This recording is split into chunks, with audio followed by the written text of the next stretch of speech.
इज्जत तो मिलती है। ऑफिस जब मैं घुसता हूँ सुबह सुबह 9 बजे तो 4 लोग खड़े होकर सैल्यूट करते हैं मुझे वहाँ पे। आज मैं जब रास्ते में आ रहा था यूनिफॉर्म पहन के, तो मैं ऑटो में बैठ के आ रहा था, मुझे ऐसे लोग देख रहे थे कि पता नहीं क्या हो गया। अगर मैं ये ऑडी से उतरता तो लोग नहीं देखते ऐसे, या गाड़ी से उतरता तो नहीं देखते। वंदे मातरम साथियों, उम्मीद करता हूँ कि आप सब लोग बढ़िया होंगे, शानदार होंगे और आपकी पढ़ाई बहुत शानदार चल रही होगी। बहुत पिछले काफ़ी समय से हम लोग आपके लिए यूपीएससी एसएससी टॉपर्स की वीडियोज़ ला रहे हैं। इसी सिलसिले में आज हमारे साथ सर है जो इंस्पेक्टर के पद पे हैं, और इनसे आज बात करेंगे कि आखिर ओवरऑल आज तक की जर्नी थी, किन किन परिस्थितियों से जूझकर आज इस मुकाम पे पहुंचे हैं और 3 स्टार आप देख रहे हैं। आखिरकार इसके लिए उन्होंने कितनी मेहनत की, सारी इस वीडियो में हम बात करेंगे। और वीडियो में आगे बढ़ने से पहले मैं आपको बता दे रहा हूँ कि अगर हमारा कंटेंट आपको पसंद आए तो आप लाइक करो, कमेंट करो और आप बताओ कि और कैसे हम वीडियोस ला सकते हैं, क्योंकि आपके एक लाइक से हमें बहुत मोटिवेशन मिलेगा। और इस मोटिवेशन के बाद हम आपके लिए और प्रयास करेंगे और आप उस मेहनत के बाद और उस मोटिवेट होंगे। तो मोटिवेशन के लिए दोस्तों लाइक कर दो, कमेंट करो, शेयर कर दो और शुरू करते हैं कंटिन्यू और बात करते हैं। सर, जैसा कि अभी बात करते हैं आप सर, सबसे पहले आपका नाम और एजुकेशनल बैकग्राउंड के बारे में बताओ। मेरा नाम किशन गुप्ता है और मैं दिलदारनगर गांव गाजीपुर में एक वहाँ से बिलोंग करता हूँ।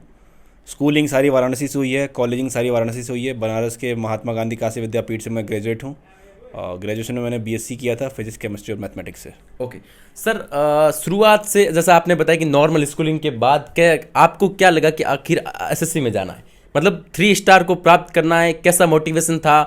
गांव का बच्चा एक इस मुकाम पे पहुंचता है तो कैसा लगता है, थोड़ा बहुत बताइए अपने बारे में। देखिए, कुछ नहीं पता था, मेरा जीवन सिर्फ खेलने में जा रहा था। मैं जीवन में पूरे दिन क्रिकेट खेलता था, कहीं कुछ खेल रहा हूँ, बस खेलता ही रहता था। एवरेज स्टूडेंट था, 60% से ऊपर कभी किसी एग्ज़ाम में नहीं आया मेरा। लेकिन क्लास 12th करने के बाद मैं अपने भैया की शादी में गया, वो भी डबल AO है, कैग में पोस्टेड है। तो उसकी लाइफस्टाइल को देख के मुझे लगा कि मुझे भी सरकारी नौकरी करनी चाहिए। बिल्कुल। तो फिर वहीं से ये सिलसिला स्टार्ट हुआ, CGL क्या है, कैसे है, क्या क्या चीज़ें पढ़नी पड़ती हैं, कौन कौन से पोस्ट मिलते हैं। तो फिर मेरा बचपन से आर्मी में जाने का बहुत मन था। तो मुझे ये दिखा कि भाई मुझे यहाँ से यूनिफॉर्म मिल सकता है, जबकि मैंने FCAT भी क्वालिफाई किया, CDS भी क्वालिफाई किया, बस अनफॉर्चुनेटली SSB जो होता है वो क्लियर नहीं हुआ। लेकिन इसमें मुझे यूनिफॉर्म का दिखा कि यहाँ से यूनिफॉर्म मिल सकता है, स्टार्स मिल सकते हैं। तो फिर मैं लग गया और पहुँच गया यहाँ तक।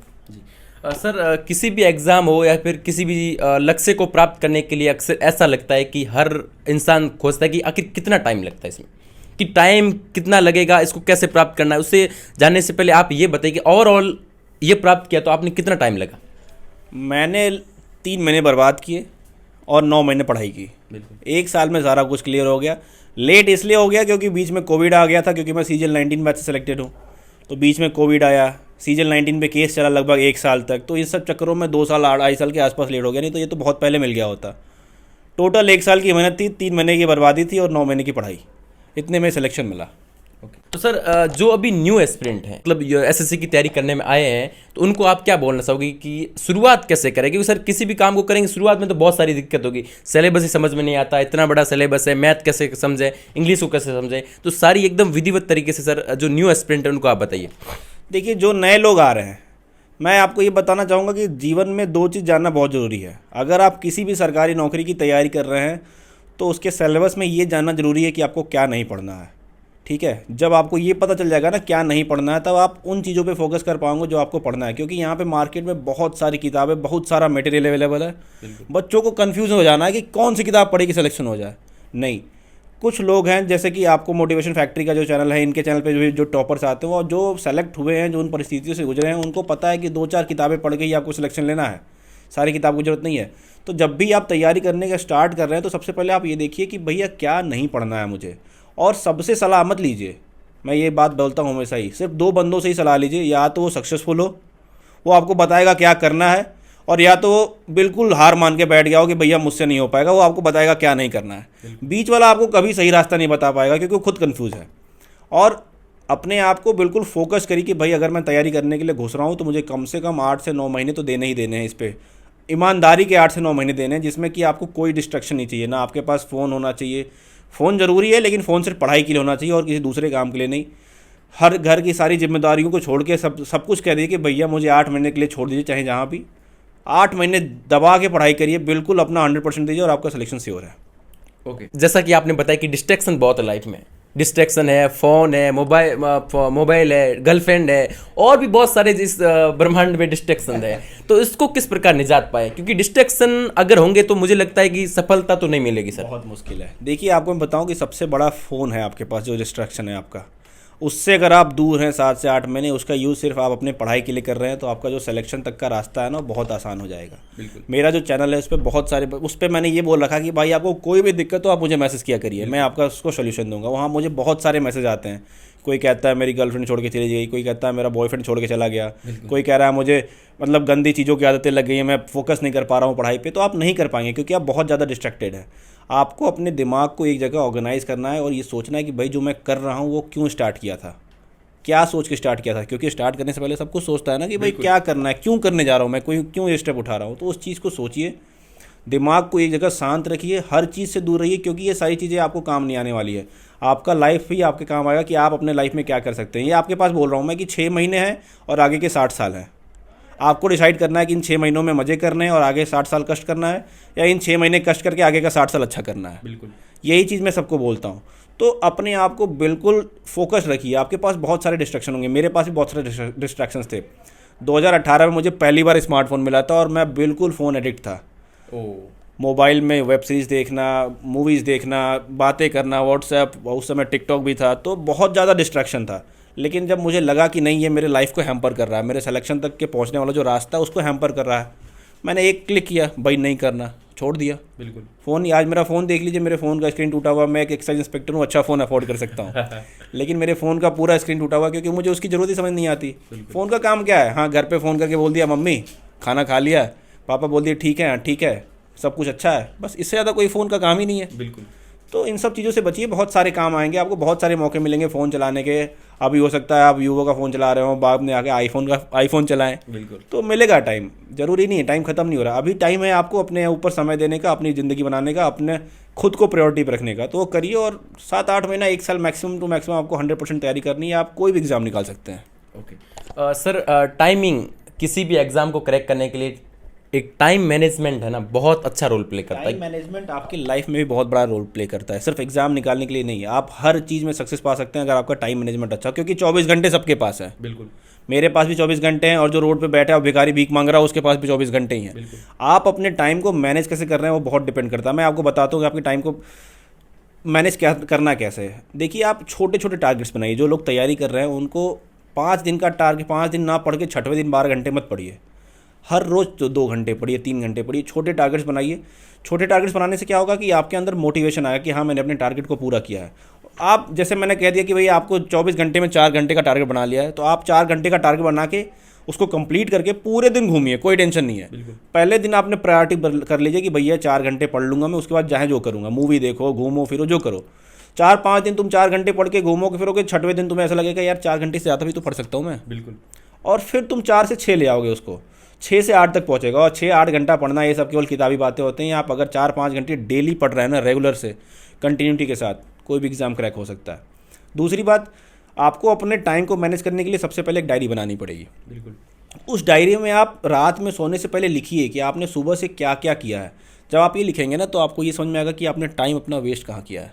पढ़ाई में 1 घंटे किया है, 1 घंटे वहाँ घूमने गए हैं, 1 घंटे ये किया है। सारी चीज़ का अगर टाइम आप स्लॉट लिखेंगे ना कि इस टाइम के बीच में, इस टाइम से बीच में मैंने किया क्या है, तो आपको समझ में आएगा कि आपका टाइम वेस्ट कहाँ हो रहा है। और उस चीज़ को एनालाइज करके आप अगला दिन उससे अच्छा कर सकते हैं और अपने टाइम को अच्छे से मैनेज कर सकते हैं। इसी को सबसे अच्छा टाइम मैनेजमेंट का तरीका यही है कि रात में सोने से पहले एक बार जरूर लिखिए कि आपने पूरे दिन में किया क्या है, तो टाइम अपने आप मैनेज हो जाएगा। सर, एक बात, जैसे बहुत सारे तैयारी कर रहे हैं उनको लगता ही है कि सिलेक्शन से पहले कैसा लगता है और सिलेक्शन के बाद कैसा लगता है। बहुत सारे एस्पिरेंट जानना चाहते हैं, सर खुल के बताइए। देखिए, खुल के क्या बताना है लाइफ में आपके प्रॉब्लम्स हमेशा रहेंगी। आप चाहे जो हो जाइए, नरेंद्र मोदी साहब जी हैं, वो प्राइम मिनिस्टर हैं हमारे देश के, उनके लाइफ में भी अपनी अलग प्रॉब्लम्स होगी। लाइफ के हर स्टेज पे डिफरेंट तरीके के हर्डल्स आएंगे, और आपको उन हर्डल्स को ही जीत के अपने लास्ट डेस्टिनेशन, जो डेथ होता है ना, जिसको कहा जाता है मृत्यु, वहाँ तक पहुँचना है। वो लास्ट डेस्टिनेशन है। उससे पहले आपको परेशानियों का सामना करते ही रहना है। वही आपके जो जीवन का जो एक सफ़र है ना, उसको हसीन बनाएगा। तो परेशानियों से डरना नहीं है। अभी आप तैयारी कर रहे होंगे, आपकी प्रॉब्लम्स होगी कि सुबह गैस खत्म हो जाएगा, कल गैस खत्म हो जाएगा तो कहाँ से ले आऊँगा, रेंट कहाँ से दूंगा, पेन कहाँ से खरीदूँ, नोट्स कहाँ से खरीदूँ, सैलरी आ जाएगी, नौकरी हो जाएगी तो आपके पास परेशानी रहेगी, यार ये काम पेंडिंग है, कहीं ऑफिसर ना बोल दे ये काम पेंडिंग है, शादी हो गई तो बच्चा हो गया, ये हो गया, 50 तरीके की चीज़ें हैं। बिल्कुल। तो आपको प्रॉब्लम से डरना नहीं है। आप अभी दूसरा प्रॉब्लम फेस कर रहे हैं, मैं कुछ और प्रॉब्लम फेस कर रहा हूँ, बट हाँ ये है कि आप नौकरी पा जाएंगे, आपका सोशल स्टेटस बन जाता है, बिल्कुल। फाइनेंशियली डिपेंडेंट हो गया कि हाँ भाई अब पिताजी से पैसे नहीं लेने, अब पिताजी को मैं मदद कर पा रहा हूँ कि हाँ पिताजी को ये ज़रूरत है तो दिला दिया, तो वो भी एक अलग सी फीलिंग होती है कि अरे वाह इतना उन्होंने किया तो मैं उनके लिए कुछ कर पा रहा हूँ। बिल्कुल। तो परेशान नहीं होना, बस आपकी ये लाइफ है, ये जर्नी है, इसको चलते जाइए, जो प्रॉब्लम सारी सॉल्व करिए, हारिए मत। अपने अंदर जो आग जल रही है आपके अंदर उसको बुझने मत दीजिए कभी भी, क्योंकि वो बुझेगी तो आप कंफर्ट जोन में जाएंगे, और कंफर्ट जोन में जाएंगे तो कंफर्ट जोन बहुत बड़ा दलदल है, आप वहाँ से बाहर नहीं निकल पाएंगे। तो अपने आप को कंफर्ट जोन से हमेशा बाहर रखिए, तभी आप जीवन में कुछ कर सकते हैं। ओके सर, ऐसी 3 गलतियां बताई जो एस्पिरेंट लगातार कर रहे हैं, आपको ऐसा लगता है कि आपने इन रास्तों से गुजरे हुए हो। अक्सर मेरे पिताजी कहते हैं जो इन रास्तों से गुजरे हुए हैं ना वही आपको अच्छे से बता सकते हैं। तो सबसे पहली गलती तो मैं आपको बता दिया, जो डिस्ट्रैक्शन है, बिल्कुल। बहुत ज़्यादा परेशानी है इस चीज़ से, क्योंकि उनको क्या होता है ना कि दिमाग थक जाता है, दिमाग थकने के बाद आप सो जाओगे पूरे जोश के साथ कि कल सुबह उठ के फिर पढ़ाई करूँगा, कल सुबह उठ के फिर से वही आप काम 2 घंटे कर लिए, फिर दिमाग थक गया, फिर अगले दिन चलेगा। ये डेली इसी को प्रोक्रास्टिनेशन कहता जाता है। तो ये बहुत बेकार चीज़ है प्रोक्रास्टिनेशन, कि हाँ ठीक है आज नहीं हुआ कल से कर लेंगे, कल नहीं हुआ परसों से कर लेंगे। इस चीज़ को जीवन में लेना, अभी जो कर रहे हैं अभी तुरंत करना है। दूसरी चीज़ कि जो भी आपको बताया जा रहा है, जो भी यहाँ से आपको बता रहा है, जहाँ जो भी आपको बताता है, जो सिलेक्शन ले चुका है वो अपना एक्सपीरियंस ही बताता है। तो उस चीज़, जैसे मैं तैयारी करता था तो मुझे भी लोग बोलते थे कि ऐसा कर लो वैसा कर लो, तो मुझे लगता था क्या बेवकूफ़ बना रहा है यार ये। ऐसा उनको भी लगता है बच्चों को, तो ऐसा कुछ नहीं है। मैं भी वही सोचता था, आप भी वही सोच रहे होंगे, लेकिन जो बंदे यहाँ पे आके बोल रहे हैं उनकी हर चीज़, हर बंदों से थोड़ा थोड़ा भी लेकर अगर आप अपने अंदर ले आते हैं तो आपका सिलेक्शन का जो सफ़र है ना वो ईजी हो जाएगा। क्योंकि हमें बताने वाला कोई नहीं था उस समय, कुछ नहीं था, इंटरनेट नहीं था, कुछ भी ज़्यादा नहीं था, कोई इतना स्ट्रेटेजी भी शेयर नहीं करता था। तो हम लोग जो किए गलती किए फिर सीखे, लेकिन हम लोग जो बता रहे हैं आपको, वो आपके सिलेक्शन के रास्ते को बहुत आसान करेगा, क्योंकि कंसाइज कर दिया जा रहा है ना, चीज़ें इतनी अवेलेबल हैं कि बच्चे कन्फ्यूज हैं कि पढ़ना क्या है। बिल्कुल। तीसरी चीज़, अगर आप एसएससी की तैयारी कर रहे हैं तो प्रीवियस ईयर के अलावा कहीं मत जाइए। प्रीवियस ईयर ही आपका रामबाण है, पेनिसिया है, आप उसको करेंगे, आपका 80% से स्कोर 100% आना है, और उसके बाद जो 20% बचता है वो आपकी मेहनत के ऊपर है, आपके लक के ऊपर है। ठीक है, तो ये 3 चीज़ें जो है ना आप इनको बिल्कुल ध्यान रखिए। अच्छा सर, ऐसा मानना जाता है या फिर ऐसा लगता है लोगों को सिलेक्शन के बाद जिसका सिलेक्शन होता है उसको लोग ज़्यादा देने लग जाते हैं, क्या लगा सर अभी तक? इज्जत तो मिलती है। ऑफिस जब मैं घुसता हूँ सुबह सुबह 9 बजे तो 4 लोग खड़े होकर सैल्यूट करते हैं मुझे वहाँ पे, तो ऑब्वियसली इज्जत तो मिलती है, अच्छा भी लगता है। लेकिन ठीक है, इस चीज़ को अपने सिर पे नहीं चढ़ने देना है। जीवन में घमंड कभी होना चाहिए किसी चीज़ के, जिस चीज़ से ज़मीन से जुड़े हुए हैं तो ज़मीन से ही जुड़े रहिए। आज मैं जब रास्ते में आ रहा था यूनिफॉर्म पहन के, तो मैं ऑटो में बैठ के आ रहा था, मुझे ऐसे लोग देख रहे थे कि पता नहीं क्या हो गया। अगर मैं ये ऑडी से उतरता तो लोग नहीं देखते ऐसे, या गाड़ी से उतरता तो नहीं देखते। ज़मीन से जुड़े रहिए, सब कुछ अच्छा रहेगा फिर। ओके सर, अभी 3 महीने बाद एग्ज़ाम है, और जो एस्पिरेंट दे रहे हैं, जो पहली बार दे रहे हैं, कई अटेम्प्ट्स दे चुके, सिलेक्शन नहीं हो रहा है, तो उनको आप क्या कहना चाहेंगे सर?